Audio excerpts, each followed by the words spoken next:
What is it? Carpet. Yeah. Is it a native one? Yeah. Where? What do they hang around? Might be having Are they in suburbia? Are they?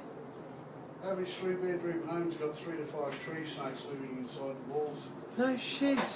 Come on. Do they bite? They bite, but not venomous. Come on, Nick. That's a good snake.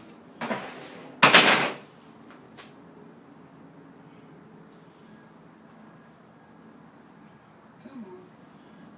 In you go. That's it. So what are you saying? There's more of them in the walls? Every third house in the street's got one of these about 9 foot long in the roof, 9 to 10 foot long.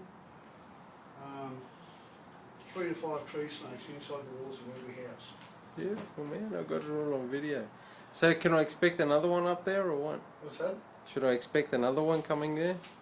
Mate, if you're going to have a bird out here, they kick seed, the rats and mice